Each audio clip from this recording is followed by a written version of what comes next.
All right, so are you ready for a deep dive? Today, we're going to be looking at something pretty interesting and maybe even a little controversial. Oh, yeah. Yeah, we're going to be exploring the differences between Yahweh, the God of the Hebrew Scriptures, and the God that Jesus describes in the Gospels. Huh, interesting. Yeah, our source material today is a lecture that looks at the history of Yahweh and early Christianity. Okay. And we're going to be unpacking like these different portrayals of God and kind of try to figure out what it all means, you know? Yeah. That's a big question, right? Like, are we talking about, like, different names for the same God? Or is it possible that there are actually two separate entities here? That's exactly what we're going to be looking at. And to get started, let's jump into a story that I think might leave you scratching your head a little bit. The story of King Saul from 1 Samuel 15. Okay, yeah. This story is a great example of how complex Yahweh's character really is. Yeah, it's pretty intense. So basically, Yahweh commands Saul to totally destroy the Amalekites. Like everyone and everything, no exceptions. Yeah, this whole idea of complete annihilation, like a holy war with no mercy, is something that pops up a lot when Yahweh's involved in the Hebrew Scriptures. Right. So Saul, he goes into battle, Right. and he conquers the Amalekites, but he spares their king and some of their livestock, like the best ones, and he figures he'll just sacrifice them to Yahweh. Seems like a reasonable kind of compromise. Well, I mean, yeah, maybe from like a modern perspective, but Yahweh, he's all about obedience. Like that comes before anything else, even sacrifice. Right, and that's where things get interesting. So Samuel, Yahweh's prophet, shows up, and he is furious with Saul. Yeah. He's like, Yahweh specifically told you, no survivors, you were supposed to wipe them all out. And you know, that's what's so different from the God that Jesus talks about in the New Testament, where God is all about love and forgiveness. It's really hard to put those two pictures together. Yeah, it is, and it makes you wonder, like, if forgiveness and mercy are so important to Jesus's teachings, where does that leave a God who demands total annihilation? Right, exactly. And this is where things get really fascinating. So throughout the Hebrew Scriptures, Yahweh calls himself El Shaddai. And there's a lot of debate about what that name even means. Oh yeah, like God of the mountains versus God of the plains. Yeah. I remember hearing about that. Exactly, yeah. Some scholars think it means Yahweh was like a local god, and others say it shows he's got like universal power. Well, there's that story about the Israelites fighting the Syrians, right? Yeah. The Syrians thought they could beat the Israelites on the plains Yeah. because they thought El Shaddai was only powerful in the mountains. Uh-huh. But Yahweh was not having that. No, not at all. He saw it as a challenge to his power, Yeah. like as a destroyer. Yeah. He totally wiped them out to prove a point. Right. And that destructive side of Yahweh, I mean, you see it over and over in the Hebrew Scriptures. Plagues, floods, destroying entire cities. I mean, it's a lot. Yeah, it's pretty intense. Yeah. And it raises the question, like, how does this image of a God who commands such destruction line up with the message of love and mercy that we see from Jesus? That's the million-dollar question, right? Mm-hmm. And here's something else to think about. When you read the Gospels, you notice that Jesus never uses the name Yahweh, not even once. Oh, wow. Yeah, you're right. Yeah, and that's really interesting because it makes you think that maybe Jesus is deliberately trying to separate the God he's presenting from the God of the Hebrew Scriptures. Okay. Yeah, that makes sense. Hmm. Like, for example, in John 8, Jesus is arguing with some Jewish leaders. Right. They say that God is their father. Yeah. And Jesus basically calls them out. He says, if God were your father, you would love me. And then he says something really provocative. You are from your father, the devil, a murderer from the beginning. Wow. A strong statement. Yeah, it almost sounds like he's directly contrasting his God with Yahweh. Like, is he saying the God that these leaders are following isn't the true God? And it's not just that one time either. Like in Luke 11 and Matthew 7, Jesus is talking about Yahweh, and he kind of makes fun of him, you know. He brings up stories where Yahweh gives the Israelites a stone when they're thirsty and sends snakes to punish them when they're hungry. Yeah, it's like he's calling out the hypocrisy. If Yahweh's supposed to be this loving father, why is he acting like that? It's a pretty bold critique. It is. And the interesting thing is that this critique of Yahweh actually lines up with some ancient Jewish traditions. Really? Yeah, apparently a lot of Jews at the time didn't think Yahweh was the only powerful being out there. And some of them even thought his rule was a bad thing. Huh. So even within the Jewish tradition, there were different opinions about Yahweh and what he did. That adds a whole other layer to this. It really does. So, you know, as Christianity starts to emerge from this context, these different perspectives lead to some pretty heated debates. Oh, I bet. What were they arguing about? Well, one big thing was whether Christians still had to follow Yahweh's laws, because those laws were like a core part of the Jewish faith. Right, right. But didn't Jesus say something about not getting rid of the law, but like fulfilling it? I think that's in Matthew 5:17. Yeah, he did, but that statement caused a lot of confusion. People weren't sure what Jesus meant by fulfilling the law. Yeah, I can see that. Like, did it mean Christians still had to follow every single rule and ritual? So even Jesus' own words were open to different interpretations. Right. So what happened then? How did the early church figure out what to do about all those laws from Yahweh? Well, eventually they had to deal with it directly. They held this big meeting called the Council of Jerusalem. It's described in Acts 15. Okay. All the apostles and elders got together to decide whether Gentile converts had to follow Jewish laws, like circumcision and dietary restrictions. Oh, wow. That must have been a pretty intense meeting. Yeah, I bet. So they had to decide, were they going to stick with Yahweh's laws or go in a different direction? What did they decide? They decided to break with tradition. The council basically said that Gentile Christians didn't have to follow those laws anymore. They said that Jesus' coming marked the end of that era. It was a pretty big decision. Yeah, definitely. So they were saying those laws from Yahweh weren't relevant for Christians anymore.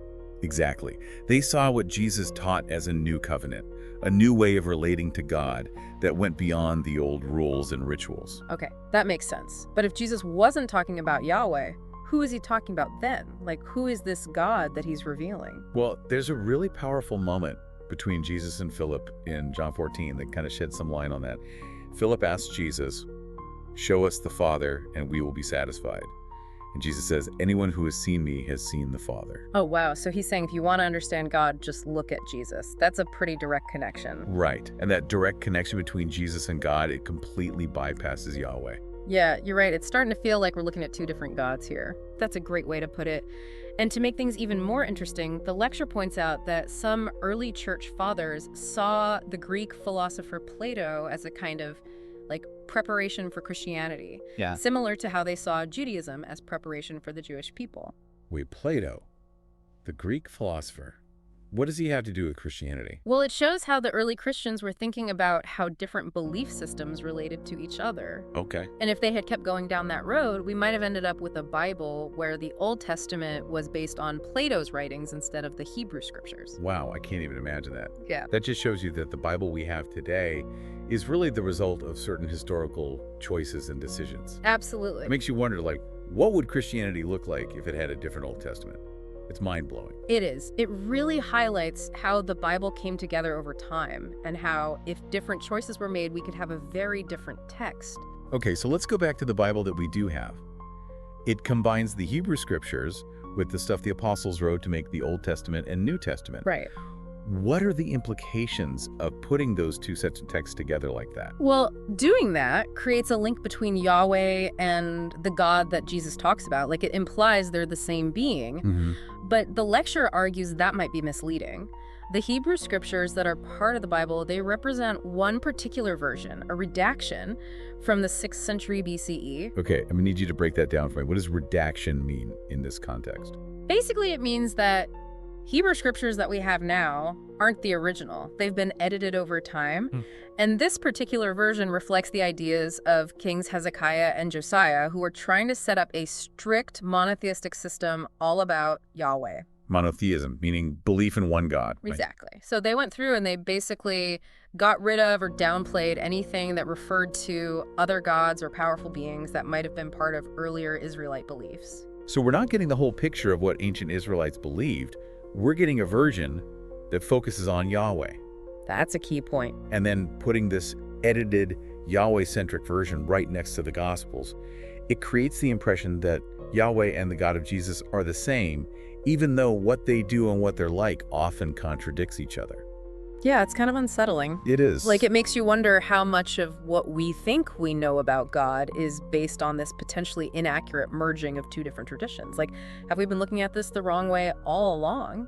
It certainly raises some important questions about how we interpret and understand the Bible, right? Like, are we reading one unified story about one God, or a bunch of different texts that reflect different beliefs and different encounters with the divine? And if it is two different entities, like, what are the consequences of mixing up Yahweh with the God that Jesus described? That's what I really want to understand. Well, the lecture suggests there are some real dangers to confusing the two. Like, if we believe in a God who is violent, vengeful, and sees humanity as us versus them, that can easily be used to justify violence, injustice, and prejudice. Yeah, like we were talking about earlier, if you worship a xenophobe, you become a xenophobe. Yeah. It's scary to think that how we understand God could be used to justify doing bad things. It is something to think about, and the lecture argues that by understanding the difference between Yahweh and the God of Jesus, we can develop a more inclusive and empowering understanding of God, one that's all about love, compassion, and the interconnectedness of everyone. Okay, yeah, that makes sense. But I'm still wrapping my head around all of this. If Yahweh and the God of Jesus really are separate, how does that change our understanding of the Bible? Well, it makes us rethink some of the assumptions we have when we read it. We tend to read it through a monotheistic lens, assuming it tells the story of one God who reveals himself more and more over time. But what if the Hebrew scriptures aren't about one all-powerful God, but about encounters with powerful non-human entities, and one of them is Yahweh? That's a big shift in perspective. Like, we've been reading the Bible with blinders on, missing a whole other layer of meaning. It is. And it invites us to engage with those texts in a whole new way, to really listen to what our ancestors who had these encounters were trying to say, how they made sense of it all. It might even lead to a deeper and more compassionate understanding of what it means to be human. Wow. This deep dive is really making me think about things differently. I have a feeling we'll be talking about this for a while. This has been eye-opening. Yeah, it really does give you a lot to think about, you know?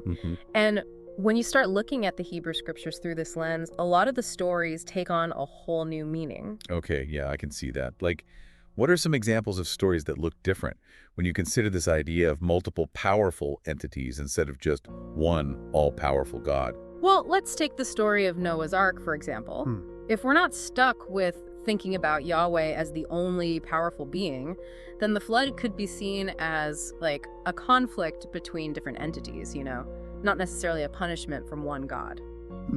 Okay, so instead of Yahweh just deciding to wipe out humanity because they were wicked, it could be like the result of a power struggle between these different beings. Exactly. And the story of the Tower of Babel also takes on a new meaning. Maybe it wasn't Yahweh who was threatened by humanity trying to reach heaven. Maybe it was some other entity who was trying to stop humans from getting certain knowledge or power. Oh, wow, yeah. That's fascinating. It's like the whole story changes when you think about this idea of a more complex reality with all these different beings interacting and influencing things. Yeah, for sure. It definitely opens up a lot more possibilities for how we interpret these stories, and it helps us appreciate the different beliefs that people had in the ancient world. Okay, so we've been talking about these different portrayals of God and how putting those traditions together in the Bible might be misleading. But I'm still thinking about the practical side of things. Like, what does all this mean for how we live our lives today? That's a great question, and this is where things get really interesting. If we accept that the God Jesus talks about is different from Yahweh, it means we have to rethink some of our basic ideas about morality and ethics. Okay, I see what you mean. Like what, for example? Well, if Yahweh isn't the ultimate moral authority, then we can't just justify our actions by saying this is what God wants or this is what the Bible says. Right, right. So we can't use the Old Testament to justify violence or discrimination, even if it says that's what Yahweh wanted. Exactly. We have to find a new foundation for our moral compass, one that's based on compassion, empathy, and respect for everyone. Makes sense.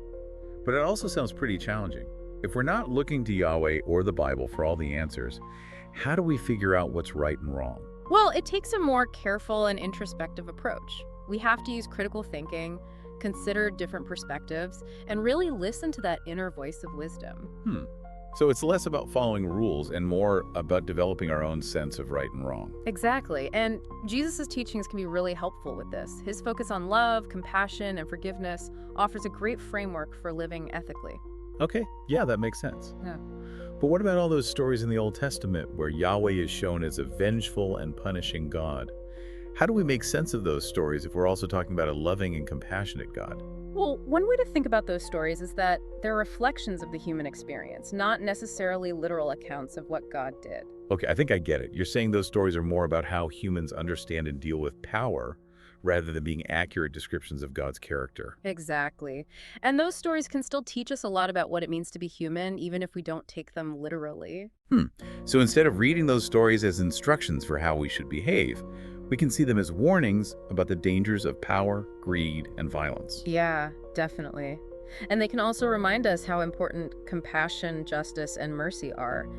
Even in those stories where Yahweh seems vengeful, there are still moments of love and mercy. Okay, that's an interesting way to look at it. Yeah, So even though we might be questioning the traditional idea of Yahweh, we can still find value and meaning in those Old Testament stories. absolutely.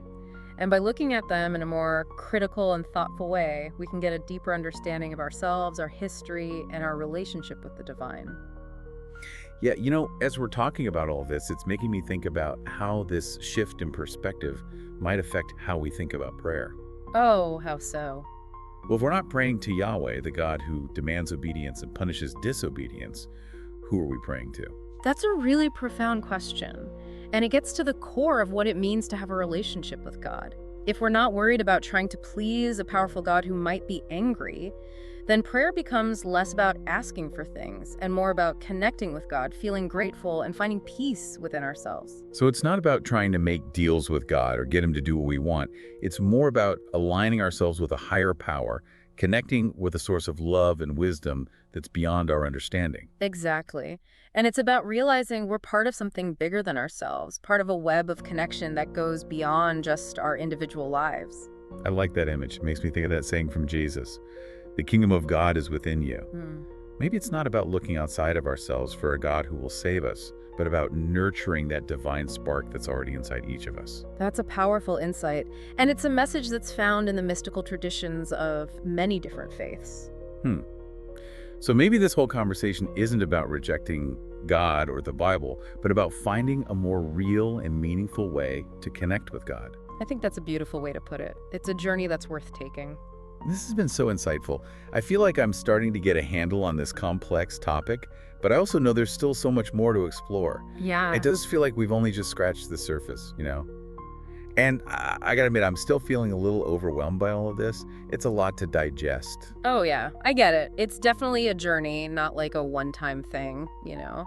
And it's okay to feel a bit off balance when you're questioning beliefs you've held for a long time and trying to see these ancient texts in a new light. That does help, actually. It's just that I'm so used to thinking about the Bible in a very particular way, and now it's like everything I thought I knew is being turned upside down. Yeah, that's pretty normal when you start digging into these deeper questions. But it can also be a really exciting time, a time for growth and discovery. I'm trying to see it that way, trying to embrace that excitement. So, okay, if we're stepping away from this idea of Yahweh as the one true God, then what does that mean for how we understand salvation? Because that's always been such a big deal in Christianity. Right. That's a great question. And it's one that theologians have been wrestling with forever. If we're not thinking about Yahweh in the traditional way as the one who decides who goes to heaven and who doesn't, then we need to find a new way to understand what it means to be saved. So it's not about being rescued from hell, then what is it about? Well, some scholars say that salvation isn't so much a one-time event, but more like a process of change, an ongoing transformation. It's about aligning ourselves with the divine, about cultivating love, compassion, and wisdom within us. So it's more about changing from the inside out than about escaping punishment on the outside. Exactly. And it's about recognizing how connected we are to all beings, living in a way that creates harmony and well-being for ourselves and everyone else. Yeah, that's definitely a different way of thinking about salvation. It feels more complete somehow. Yeah. More about living a good life here and now, Right. rather than just worrying about what happens after we die. Right. And it really fits with what Jesus taught, his emphasis on love, forgiveness, and serving others as the way to find true fulfillment. Yeah, I can see that. Okay, this is all starting to come together for me. But I've got to admit, it's a little intimidating to think about redefining such fundamental ideas. Like, I feel like I'm unlearning everything I thought I knew about faith. Well, it is a process, and it's okay to take your time with it. The important thing is to keep an open mind, keep asking those questions, and be open to new ways of seeing things. Good advice, for sure. So as we wrap up this deep dive, what would you say are some of the most important things for our listeners to take away from this conversation? Well, I hope this has encouraged listeners to question their assumptions, to see the Bible with fresh eyes, and to consider that maybe there's more to the story than they've been told. Yeah, to embrace the complexity and be willing to challenge those traditional interpretations. Exactly. And to realize that our understanding of God and faith, it's always changing. It's not just a fixed set of beliefs, but a journey of discovery that never ends. This has been such a thought-provoking deep dive. I'm leaving with so much to think about. A huge thank you to you, expert speaker, for sharing your insights and guiding us through this complex and fascinating topic. My pleasure. And to our listeners, keep exploring, keep questioning, and keep diving deep. You never know what incredible things you might find along the way.